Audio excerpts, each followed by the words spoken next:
MT എന്ന രണ്ടക്ഷരം മതി മലയാളത്തിന്റെ ഭാവുകത്വം പൂർണ്ണമായും അടയാളപ്പെടുത്താൻ.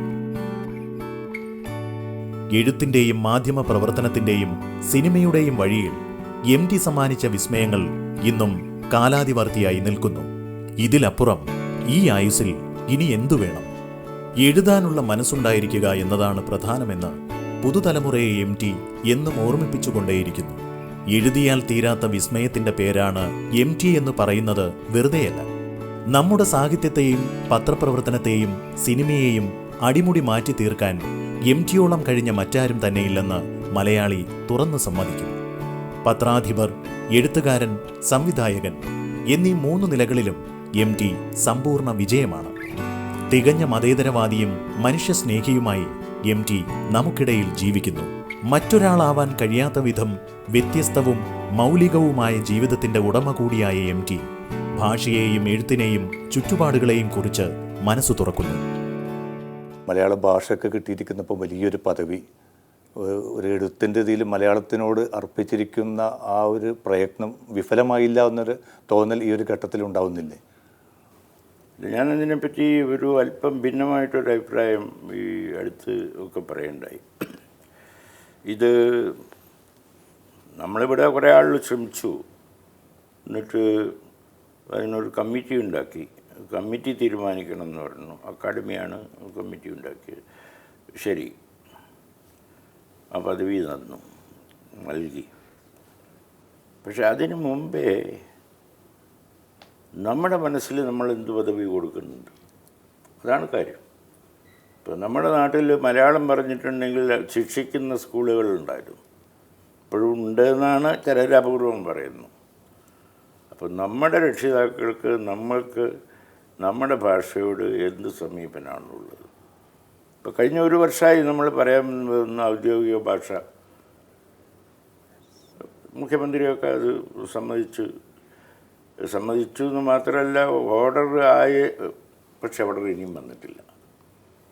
ഈ ഓർഡർ ഉദ്യോഗസ്ഥ തലത്തിൽ എന്തൊക്കെയോ ആ പ്രശ്നമുണ്ട് ഈ പ്രശ്നമുണ്ട് എന്ന് പറഞ്ഞിട്ട് അത് ഇനിയും ഓർഡറായിട്ട് വന്നിട്ടില്ല.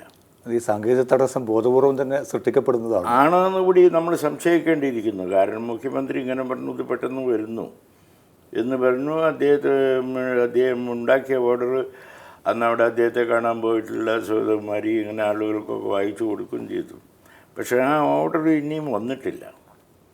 അപ്പോൾ എന്തുകൊണ്ട്, എവിടെയോ അതിന് തടസ്സം എന്നുള്ളത് അത് നമ്മൾ ആലോചിക്കേണ്ട ഒരു കാര്യമാണ്. നമ്മുടെ ഭരണഭാഷയാണ്, അപ്പോൾ അത് മലയാളത്തിലാകുന്നതിൽ എന്താണ് തെറ്റ്? ഇപ്പം നമുക്ക് സർക്കാരിൽ നിന്ന് വരുന്ന ഈ ഇംഗ്ലീഷിലുള്ള ഓർഡറുകൾ സാധാരണക്കാർക്ക് വായിക്കാൻ പറ്റുമോ?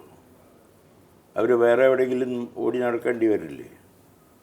ഇത് ഞാൻ എഴുതിയിട്ടുണ്ടായിരുന്നു. ഇപ്പോൾ കോഴിക്കോട്ട് കലക്ടറേറ്റിൽ മുമ്പ് സാഹിബന്മാർ കലക്ടർമാരായിരുന്നുണ്ട്. അവർ ചിലരൊക്കെ മലയാളം പഠിച്ചു, ചിലർ മലയാളം അറിയില്ലെങ്കിൽ മലയാളം അറിയുന്ന ഒരാളെ കൂടെ ഇരുത്തിയിട്ടാണ് ഈ വരുന്നവരുടെ അപരാധികൾ കേൾക്കാൻ തയ്യാറ്. അവരെ വെച്ചുകൊണ്ട് മലയാളം പഠിച്ചിരുന്നു. അങ്ങനെ ഒരു കലക്ടർ മലയാളം പഠിച്ചിട്ടാണ് ഇന്ന് ലേഖ തർജ്ജമ ചെയ്തത്. ഡ്യൂമർഗ്, കോഴിക്കോട്ടെ ടൗൺ ഹാളിൻ്റെ പുറത്ത് ഇപ്പോഴും ഡ്യൂമർഗിൻ്റെ പേര് കാണും. ഇപ്പം മാറ്റിയ നിശ്ചയില്ല. അത് പൊളിച്ച കാലത്ത് ഞാൻ നന്ന ഒച്ചപ്പാടുണ്ടാക്കി. ഡ്യൂമർഗാണ് ആ ടൗൺ ഹാളിന് കല്ലിട്ടത്. ഡ്യൂമർക്ക് മലയാളം പഠിച്ചിട്ട് ചന്തുമേനോൻ്റെ ഈ പുസ്തകം നന്നായി എന്ന് തോന്നിയിട്ട് സ്വയം വിവർത്തനം ചെയ്ത് ഇന്നും അത് മാർക്കറ്റിലുണ്ട്.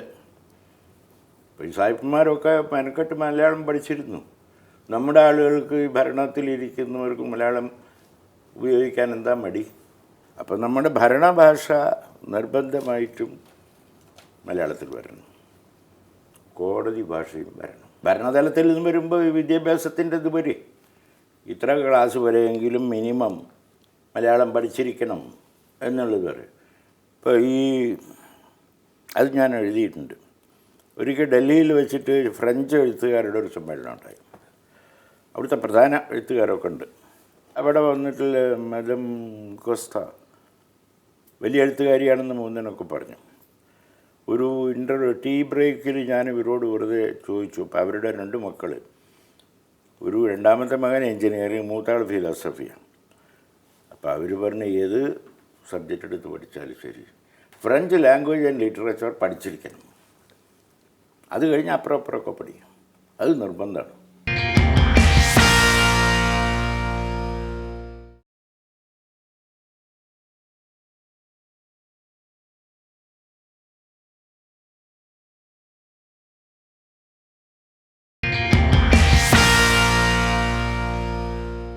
എം ടിയുടെ നാലുകെട്ടായാലും മസ്രവിത്തായാലും അതോടൊപ്പം ഇരുട്ടിൻ്റെ ആത്മാവൊക്കെ ഇന്നും ഏറ്റവും കൂടുതൽ മലയാളി വാങ്ങി വായിക്കുമ്പോൾ എനിക്ക് തോന്നുന്നു ഒരു പുതുതലമുറയെയും കൂടി അത് ഉൾക്കൊള്ളുന്നില്ല ഇത്തരം രചനകൾ. പുതുതലമുറ ഞാൻ കുറ്റം പറയും. പുതുതലമുറ പുസ്തകമൊക്കെ വാങ്ങുന്നുണ്ട്. ഈ പുസ്തകങ്ങൾ ചിലവാകില്ല എന്നൊക്കെ പറയണത് എനിക്ക് മുഴുവൻ വിശ്വാസമില്ല.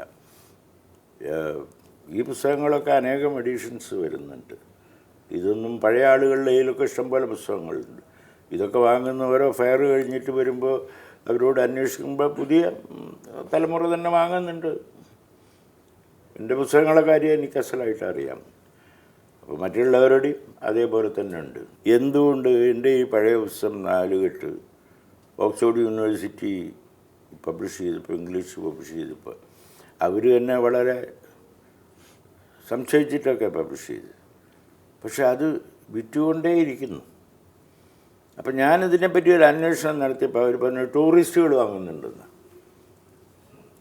സാഹിത്യം മാത്രമല്ല, കേരളത്തെ പറ്റിയൊക്കെ ഒന്ന് അറിയാൻ, കേരളത്തിൻ്റെ ഒരു പീരിയഡിനെ പറ്റി അറിയാൻ ഈ പുസ്തകം വാങ്ങുന്നുണ്ട് എന്നാണ് അവർ പറയുന്നത്. പക്ഷേ കാലഘട്ടത്തിൻ്റെ ഒരവസ്ഥയിൽ നിന്ന് പ്രമേയം സ്വീകരിക്കുന്നതിൽ ഉള്ളടക്കത്തിലൊക്കെ ഒരുപാട് മാറ്റങ്ങൾ വന്നു. ഇന്നും ആളുകൾ ചർച്ച ചെയ്യുന്നു നിർമാല്യത്തിൻ്റെ പോലുള്ളൊരു സിനിമയുടെ ക്ലൈമാക്സ് ഇന്ന് വർത്തമാന കേരളത്തിൽ ഒരിക്കലും നടക്കില്ല എന്ന്. അത് ഒരു സമൂഹത്തിൻ്റെ മാറ്റമാണോ അതോ അതിൻ്റെ ഒരു പിന്നോട്ടുള്ള നടത്തമായിട്ടോ? അതല്ല, എന്താ വെച്ചാൽ സമൂഹത്തിൽ പല മാറ്റങ്ങളും അങ്ങനെ വന്നിട്ടുണ്ട്. അത് പ്രമേയത്തിലും കാണും. പിന്നെ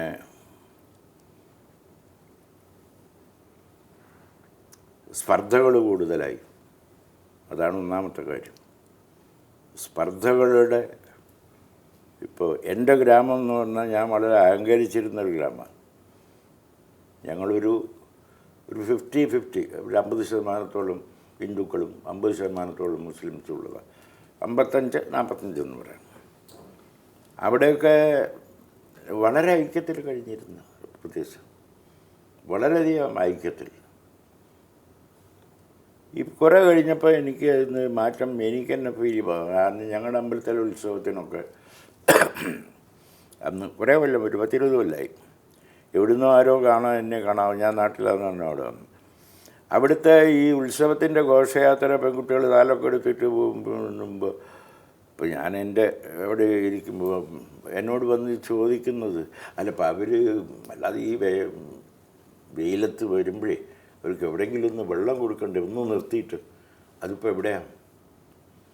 അപ്പോൾ ഞാൻ പറഞ്ഞു അതിപ്പോൾ അതിൻ്റെ ചുവട്ടിൽ എവിടെ ആരും ഏർപ്പാടിക്കാം, ഇവിടെ ചെയ്യാം, ഇവിടെ എനിക്ക് സ്ഥലമുണ്ട്, നമുക്ക് സ്ഥലമുണ്ടല്ലോ. ഇതൊക്കെ വന്ന് ചോദിക്കുന്നത്, ഇതിൻ്റെ ലീഡർഷിപ്പ് എടുക്കുന്നത് മുസ്ലിം ചെറുപ്പക്കാരാണ്. ഇവർ വന്ന് അവർക്ക് ഇത്തിരി വെള്ളം കൊടുക്കണ്ടേ, ഒന്ന് നിർത്തണ്ടേ എന്നിട്ട് എന്നോട് വന്നിട്ട് എങ്ങനെയൊക്കെ വേണ്ട, അതിൻ്റെ ഒരു നേതൃത്വം എന്നുള്ളതുപോലെ ഇതിനെ കൊണ്ടു നടക്കുന്നത് ഒക്കെ ഇവരാണ്. അപ്പോൾ ഈ പുറമേ നിന്ന് വന്ന് തിരുവനന്തപുരത്ത് 2 പത്രക്കാർ ചെറുപ്പക്കാർ വന്നിരുന്നു. അവർക്ക് വലിയ അത്ഭുതം. അപ്പോൾ ഞാൻ പറഞ്ഞു ഈ ആളെ പറഞ്ഞുതരാം, ഇയാളുടെ പേര് കുഞ്ഞാൻ, മുസ്ലിമാണ്, മാർക്സിസ്റ്റുമാണ്. ഇയാളാണ് ഇത് ഈ ജാഥ നിയന്ത്രിക്കുന്നത്. ഇനി അവിടെ നിൽക്കട്ടെ, അവർക്ക് ഇത്തിരി വെള്ളം കൊടുക്കുക എന്ന് പറഞ്ഞു. അമ്പലത്തിൻ്റെ കാര്യമെന്നൊന്നും പ്രശ്നമില്ല, നാട്ടിൻ്റെ ഒരു കാര്യമായിട്ടാണ് അത്. പാർട്ടി ഏത് മതമേത് എന്നൊന്നും ആയിട്ടില്ല. ഞാൻ പറഞ്ഞു വരുന്ന അതല്ല. കുറച്ച് കഴിഞ്ഞപ്പോഴേക്ക് ഇത് മാറി. പള്ളിയിൽ കുറേ കാലമായിട്ടൊന്നും ഇല്ലല്ലോ. അപ്പം അവർ കഴിഞ്ഞ ഒരു 3 ആനയെ കൊടുന്നു. അവർ നമ്മൾ എന്ന് പറയാൻ തുടങ്ങി. പണ്ടില്ലാത്തതാണ്. പണ്ട് നമ്മുടെ ഉത്സവം, മറ്റേ അവർ നമ്മൾ എന്നുള്ളൊരു വ്യത്യാസം വാക്കുകളിൽ വരാൻ തുടങ്ങിയപ്പോൾ ഞാൻ പ്രത്യേകം ശ്രദ്ധിച്ചു. ഇത് പണ്ടുണ്ടായിട്ടില്ലല്ലോ, ആ മുൻതലമുറ ഉണ്ടായിട്ടില്ല. ഇവരൊക്കെ ആയിട്ട് ഞാൻ കൂടിക്കഴിഞ്ഞതാണ്. എങ്ങനെയാണ് ഈ മാറ്റങ്ങൾ വന്നത്? അതിന് പലരും ഉത്തരവാദിയായിരിക്കാം. രാഷ്ട്രീയക്കാർ ഉത്തരവാദിയായിരിക്കാം, വോട്ടുപിടുത്തം ഉത്തരവാദിയായിരിക്കാം. എന്തായാലും പക്ഷെ ആ മനസ്ഥിതിയിൽ ഇങ്ങനൊരു മാറ്റം. അവർ നമ്മൾ അതൊരു വലിയ നമ്മളെ വേദനിപ്പിക്കുന്നൊരു സംഭവമായിട്ടാണ് എനിക്ക് തോന്നിയത്. ഞാനിപ്പോൾ ഈ ഇപ്പോഴത്തെ കുട്ടികളോട് പറയും, നിങ്ങൾ സാഹിത്യം എഴുതിയാലും എന്തെഴുതിയാലും ശരി, 2-3 കാര്യങ്ങൾ. ഒന്ന്, ഈ മനുഷ്യർക്കിടയിൽ മതിലുകൾ കെട്ടുന്ന ഈ അവസ്ഥ ഉണ്ടല്ലോ, ഇത് മാറണം. സമസൃഷ്ടികളോട് സ്നേഹം വേണം. അവരേത് ജാതി ഏത് മതം എന്നുള്ളതൊന്നുമല്ല, അവരോട് സ്നേഹം വേണം. അവരുടെ പ്രശ്നം നമ്മുടെയും പ്രശ്നമായിട്ട് കാണാൻ കഴിയണം. രണ്ടാമത്, നിങ്ങൾ പ്രകൃതിയെ സ്നേഹിക്കണം. ഇല്ലാതായിപ്പോയത് ഒന്നാണ് ഈ പ്രകൃതി എന്ന് പറയണമെന്ന്. ഒരു പച്ചപ്പ്, ഒഴുകുന്ന വെള്ളം, പുഴ, കുളങ്ങൾ, ഇതൊക്കെ ഇല്ലാതായി. ഇതിനെയൊക്കെ നിങ്ങൾ സ്നേഹിക്കണം. ഈ വിഭജനം വരുത്തുന്നത് പിന്നെ MT സൂചിപ്പിച്ചതുപോലെ പല ഘടകങ്ങളും വർക്ക് ചെയ്ത് പല ഘടകങ്ങൾ. പക്ഷെ ഒരു എഴുത്തുകാർ അല്ലെങ്കിൽ സാഹിത്യ രചനകളും കേരളീയ സമൂഹത്തെ മുന്നോട്ട് നയിച്ചിരുന്ന ഒരു സാംസ്കാരികമായിട്ടുള്ള ഒരു പ്രവർത്തനം നിലച്ചു പോയിട്ടുണ്ടോ, അതോ അത് വേറെ തെറ്റായ മറ്റൊരു ദിശയിലേക്ക് അത് നീങ്ങിയത് കൊണ്ടാണോ ഈ അപജയം സംഭവിച്ചത്? എന്തുകൊണ്ടെന്ന് പറയാൻ പറ്റില്ല. ഒന്ന്, വായന കുറഞ്ഞു. ഈ പറഞ്ഞ രീതിയിലുള്ള പഠിപ്പിക്കുന്നത് അങ്ങനെയല്ലല്ലോ, അങ്ങനത്തെ പഠിപ്പിക്കലില്ലല്ലോ. കവിത പഠിപ്പിക്കുന്നില്ല. കുട്ടികൾക്ക് ആർക്കും കവിതയൊന്നും പഠിക്കേണ്ട കാര്യമില്ല. ആശാൻ്റെയോ വള്ളത്തോളിൻ്റെയോ ഒന്നും വരികൾ ആർക്കും അറിയില്ല. അത് പഠിക്കേണ്ട ആവശ്യമില്ല എന്നാണ് പറയുന്നത്. അന്ന് ഇതൊക്കെ വായിച്ചിട്ടാണല്ലോ ഈ പോരാ നാളിൽ അതൊക്കെ വായിച്ചിട്ടാണല്ലോ കുട്ടികളിലൂടെ ദേശീയാവേശമൊക്കെ അന്നുണ്ടായി തീർന്നത്. അതില്ലാതായി ഇപ്പം. അത് നമ്മുടെ പഠനക്രമത്തിൽ പറ്റിയ വീഴ്ചകൾ അങ്ങനെയുണ്ട്. അപ്പോൾ അതുവരെ ഒരു മുസ്ലിം പ്രതിനിധാനം എന്നത് MTയുടെ ഒരു കാലം അല്ലെങ്കിൽ ബഷീറിൻ്റെ കാലം വരെ ഒരു പോക്കറ്റടിക്കാരൻ, കള്ളുകുടിയൻ, റൗഡി എന്നൊക്കെ അർത്ഥത്തിലുള്ള പ്രതിനിധാനങ്ങളെ MTയുടെ എല്ലാ രചനകളിലും മുസ്ലിം ഒന്നുകിൽ കരുത്തനോ ഈ ഒരു നന്മയുടെ ഭാഗമായിട്ടാണ് അവതരിപ്പിക്കപ്പെടുന്നത്. ഒരു പക്ഷേ ആ ജീവിച്ചൊരു ഗ്രാമത്തിൽ, എൻ്റെ ഗ്രാമത്തിൽ അതായിരുന്നു ഞാൻ കണ്ടത്. അവരും കണ്ടിട്ടുണ്ട്. അതിലിപ്പോൾ മരിച്ചുപോയ അബൂബക്കറുടെ മക്കളെയൊക്കെ അന്ന് ആരോ ഇൻ്റർവ്യൂ ചെയ്തു. അപ്പോൾ പറഞ്ഞു, എൻ്റെ അമ്മ ഉണ്ടായിരുന്ന കാലത്താണ് വെള്ളം കയറിയിട്ട് അവരുടെ വീട് പൊഴിഞ്ഞത്.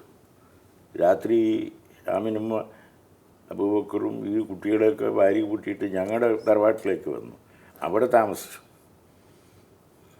ഇതൊക്കെ കൂടുതലൊരു ചരിത്രത്തിൻ്റെ ഭാഗമാണ്. അപ്പോൾ അന്ന് തന്നെ ഞങ്ങളുടെ അവിടുത്തെ ആണുങ്ങൾ അമ്മാവന്മാരൊക്കെ പറഞ്ഞു, മച്ചിൻ്റെ അവിടേക്ക് നേരെ എങ്ങനെ കയറുക, വടക്കേ വാതിൽ. എൻ്റെ അമ്മ പറഞ്ഞു ആപത്ത്. എൻ്റെ അമ്മ പറഞ്ഞത് നാട്ടിൽ ഇന്നൊരു പഴമൊഴി, ആപത്ത് വരുമ്പോഴാണ് ഭഗവതിയൊന്നും നോക്കണ്ട, ഏത് വാതിലും തുറന്നു കൊടുക്കുക. എൻ്റെ അമ്മ പഠിപ്പും ഒന്നും വിവരമുള്ള സ്ത്രീയൊന്നുമല്ല. അമ്മാമ്മമാർ പറഞ്ഞു, നിങ്ങളതൊന്നും നോക്കണ്ട, പഴയ ആചാരം നോക്കണ്ട, ഏത് വാതിലിലൂടെ അവർക്ക് കിടക്കാനും എല്ലാ സൗകര്യം ചെയ്തു കൊടുക്കുക. ഇത് ഞങ്ങളുടെ നാട്ടിലൊരു പഴമൊഴിയായിട്ട് ഇന്നും നിലനിൽക്കുന്നു. മടുമ്മ പറഞ്ഞതാണ്, ആപത്ത് വരുമ്പോഴാണോ ഭഗവതി. ഈ ഒരു ഔന്നത്യത്തിലൊരു ഭാഷ എത്തുമ്പോൾ അടുത്ത സുഹൃത്തുക്കൾ കൂടിയായ ബഷീറും NPയും അവരെ എങ്ങനെയാണ് അടയാളപ്പെടുത്താൻ ആഗ്രഹിക്കുന്നത് MT? ഒരാളെ ഒരു മുസ്ലിം എഴുത്തുകാരനായിട്ട്, പാറപ്പുറത്തിനെ ക്രിസ്ത്യൻ എഴുത്തുകാരനായിട്ട്, അവർക്കറിയുന്ന ജീവിതം അവരെഴുതിയത്. പാറപ്പുറത്ത് ക്രിസ്ത്യൻ കുടുംബങ്ങളെ പറ്റിയിട്ട് അറിയുന്നു. അതാണ് അദ്ദേഹത്തിൻ്റെ നോവലിൽ ആ ഭാഷയും ഇതൊക്കെ. ബഷീറിന് അറിയുന്ന ഭാഷയും ബഷീറിന് അറിയുന്ന കഥാപാത്രങ്ങളെയും വെച്ചിട്ട് ബഷീർ എഴുതിയത്. എന്ന് വെച്ച് നമ്മളൊരു കള്ളി തിരിച്ച് മുസ്ലിം എഴുത്തുകാരൻ, ഹിന്ദു എഴുത്തുകാരൻ, നായർ എഴുത്തുകാരൻ, തീയൻ എഴുത്തുകാരൻ, അങ്ങനെ ഒരു കള്ളി തിരിച്ചിട്ട് നമ്മൾ കാണാനേ പാടില്ല. കണ്ടിട്ടില്ല, ഇതുവരെ കണ്ടിട്ടില്ല.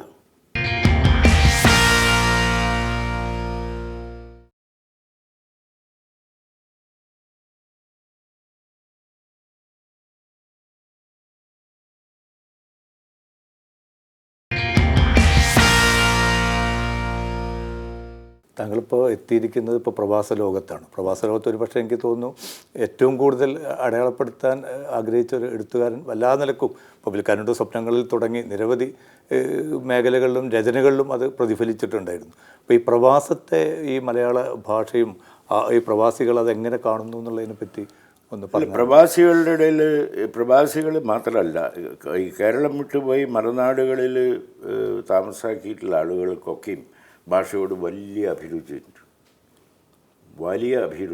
ഇപ്പോൾ അമേരിക്കയിലൊക്കെ സെറ്റിൽ ചെയ്ത ആൾക്കാർ ചിലരൊക്കെ ഈ കുട്ടികളുടെ നഴ്സറി റൈംസ് ഉണ്ടല്ലോ, ഇത് മലയാളത്തിലുണ്ടോ, ബുക്കായിട്ട് കിട്ടാനുണ്ടോ, നമ്മുടെ കുട്ടികൾ ഇവിടെ ഇംഗ്ലീഷാണ് പഠിക്കുന്നെങ്കിലും ഇവർക്ക് ഇടയ്ക്ക് ചൊല്ലി കേൾപ്പിച്ചു കൊടുക്കാൻ അവർക്ക് അത്രയും ഒരു താല്പര്യമുണ്ട്. മറ്റ് സ്ഥലങ്ങളിലുള്ള ആളുകൾക്ക് നമ്മുടെ ഭാഷയിൽ വലിയ താല്പര്യമുണ്ട്. പ്രത്യേകിച്ച് ഈ ഗൾഫ് മേഖലയിലത്തെ മലയാളികൾ അവർ മലയാളത്തിനോട് വലിയ ആഭിമുഖ്യമുള്ള ആളുകളാണ്. അപ്പോൾ പലരും നാട്ടിലൊക്കെ വന്ന് തിരിച്ചു പോരുമ്പോൾ പുസ്തകാളുകളിൽ കയറി ധാരാളം പുസ്തകങ്ങൾ വാങ്ങിയിട്ടൊക്കെ വരുന്നത് എല്ലാവരും. ഇപ്പോൾ ഈ പ്രവാസികളെ സംബന്ധിച്ചിടത്തോളം അവരുടെ ജീവിതത്തിൻ്റെ അധ്വാനം ഒരു വശത്തുണ്ട്. പക്ഷേ ആ അധ്വാനത്തിൻ്റെ അപ്പുറത്ത് അവർക്ക് ഭാഷയോട്, സാഹിത്യത്തിനോട്, രചനകളോടൊക്കെ വലിയ ആഭിമുഖ്യമുണ്ടെന്നാണ് വ്യക്തിപരമായിട്ട് ഞാൻ മനസ്സിലാക്കിയിട്ടുള്ളത്. വൈലോപ്പിള്ളി ആസാം പണിക്കാർ എഴുതി. ഈ ആസാം പണിക്കാരെന്ന് പറഞ്ഞിട്ടുണ്ടെങ്കിൽ 2ാം ലോകമഹായുദ്ധകാലത്ത് ആസാമിൽ റോഡ് വെട്ടാൻ കൊണ്ടുപോയവരാ ഇവിടുന്ന് മലയാളികളെ. ആസാം കൂലിക്കാരെന്നാണ് പറയുന്നത്. പട്ടാളത്തിൻ്റെ ഇങ്ങേയറ്റത്തെ ആൾക്കാരാണ് അവർ. പഠിപ്പൊന്നും ഉള്ളവരായിരുന്നില്ല.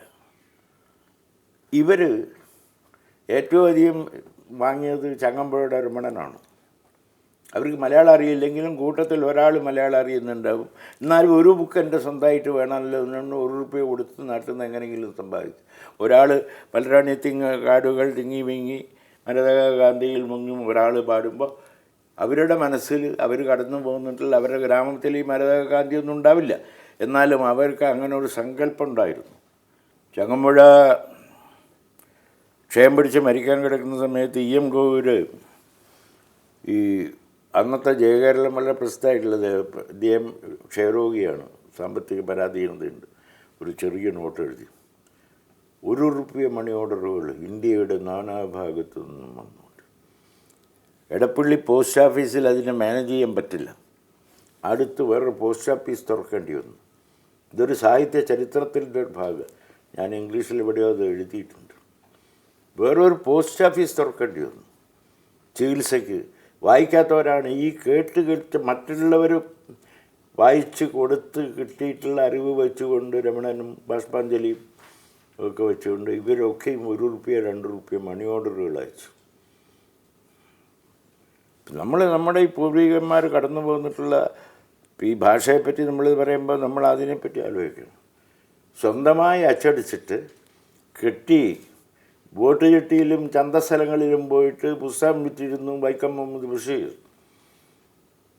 സ്വന്തമായിട്ട് അച്ചടിച്ചിട്ട് കഥാസമാഹാരം ഉണ്ടാക്കിയിട്ട് മഹാരാജാസ് കോളേജിൻ്റെ ഹോസ്റ്റലിൽ പോയിട്ട്, കുട്ടികളെ ഞാൻ കഥ എഴുതുന്ന ഒരുത്തനാണ്, ഞാൻ എൻ്റെ കുറച്ച് കഥകൾ ഞാൻ തന്നെ അച്ചടിപ്പിച്ചതാണിത്, നിങ്ങൾക്ക് സൗകര്യമുണ്ടെങ്കിൽ ഇതിൽ നിന്ന് ഓരോ കോപ്പി വാങ്ങിക്കുക.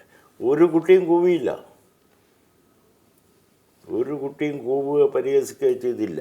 പലരും കയ്യിൽ കാശുള്ളവരോ ₹1 ₹2 കൊടുത്തിട്ട് ഈ സമാഹാരങ്ങൾ വാങ്ങി. അങ്ങനത്തെ നമ്മുടെ ഒരു മുൻതലമുറയുടെ ഒരു പാരമ്പര്യമുണ്ട്. ഈ ഭാഷയ്ക്കൊരു നിലനിൽപ്പ്, ഒരു സ്ഥലമുണ്ടാവണം, എഴുത്തിന് ഒരു സ്ഥലമുണ്ട്, ഒരു ഇടമുണ്ടാവണം എന്ന് വെച്ചിട്ട് ശ്രമിച്ചവരാണ് ബഷീറും കേശവദേവും ഒക്കെ തന്നെ. എഴുത്തിൽ, പത്രപ്രവർത്തനത്തിൽ, സിനിമയിൽ, ഇതിലൊക്കെയും MTയുടേതായിട്ടുള്ള വലിയ പങ്ക് വഹിച്ചിട്ടുണ്ട്.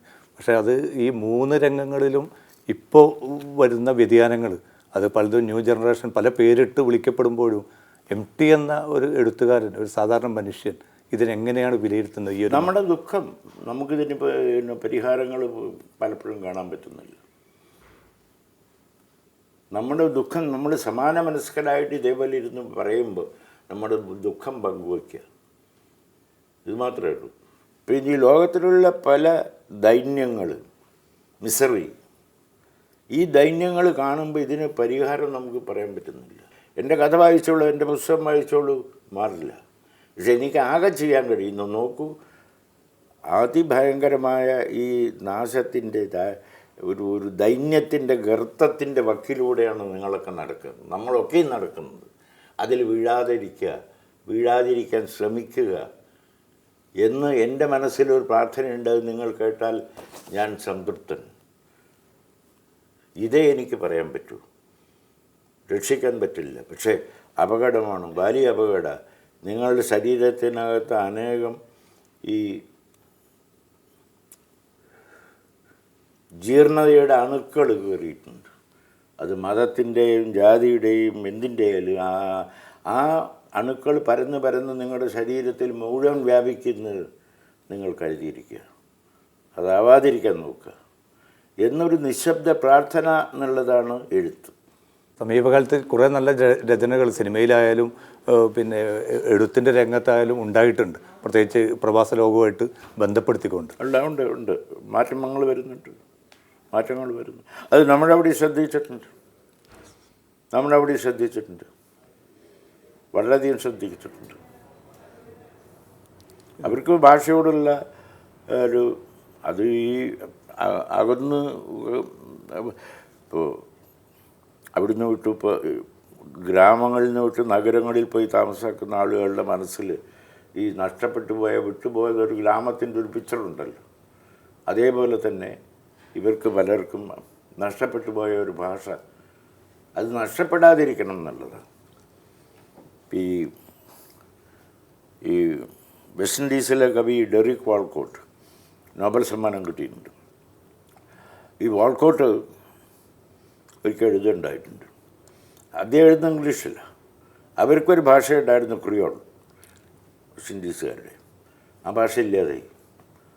അപ്പോൾ ഇദ്ദേഹം ഒരിക്കൽ എഴുതിയിരുന്നു, എൻ്റെ വളരെ അവ്യക്തമായ രാത്രികളിലൊക്കെ എനിക്കൊരു ഉറക്കുപാട്ട് എൻ്റെ കുട്ടിക്കാലത്ത് എൻ്റെ അമ്മ പാടി തന്നിരുന്ന ഉറക്കുപാട്ട് എൻ്റെ ഭാഷയിലുള്ളത്, അതിൻ്റെ വരികൾ കിട്ടാൻ വേണ്ടി ഞാൻ ശ്രമിച്ചുകൊണ്ടിരിക്കുക.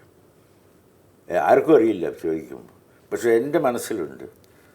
എന്നെപ്പോലത്തെ കുട്ടികളെ ഉറക്കാൻ വേണ്ടിയിട്ട് അമ്മമാർ അന്ന് ഉപയോഗിച്ചിരുന്ന പാട്ട്, ഞങ്ങളുടെ അവിടുത്തെ തോണിക്കാർ തോണി ഇറക്കുമ്പോൾ ഉപയോഗിച്ചിരുന്ന തോണിപ്പാട്ടുകൾ, അതൊക്കെ ഈ ഭാഷയിലാണ്, നഷ്ടപ്പെട്ടു പോയ ഈ ഭാഷയിൽ. അതൊക്കെ ഒന്ന് തിരിച്ചു കിട്ടിയാൽ നന്നായിരുന്നു എന്ന് എഴുതിയിട്ടുണ്ട്. അപ്പോൾ എവിടെയും ഇത് സംഭവിക്കും. ഭാഷ പോയി കഴിഞ്ഞാലാണ് അതിൻ്റെ ദുഃഖം എന്താണെന്ന് മനസ്സിലാവുള്ളൂ. കേരളത്തിലെ ഇപ്പോൾ നേരത്തെ പരദേശം നടന്നു, ഇപ്പം ബംഗാളികളും ബീഹാറികളും കേരളത്തിലേക്ക് ചേക്കേറുന്നു. അപ്പോൾ ഈ ഒരു ഇതിൽ പിന്നെ ഭാഷയുടെ നിലനിൽപ്പ് അതിനെക്കുറിച്ച് വല്ല ആശങ്കയുണ്ടോ? അതോ അതൊന്നുമില്ല. അവർ ഇവിടെ വന്ന് താമസിക്കുന്നു. നമ്മുടെ കടക്കാരൊക്കെ ഹിന്ദിയിലും ബോർഡ് എഴുതി വയ്ക്കുന്നു. ഗ്രാമങ്ങളിൽ പോയാൽ ഹിന്ദിയിലും ബോർഡൊക്കെ എഴുതി വയ്ക്കുന്നു. നല്ലത്, അവരിങ്ങോട്ട് വരട്ടെ.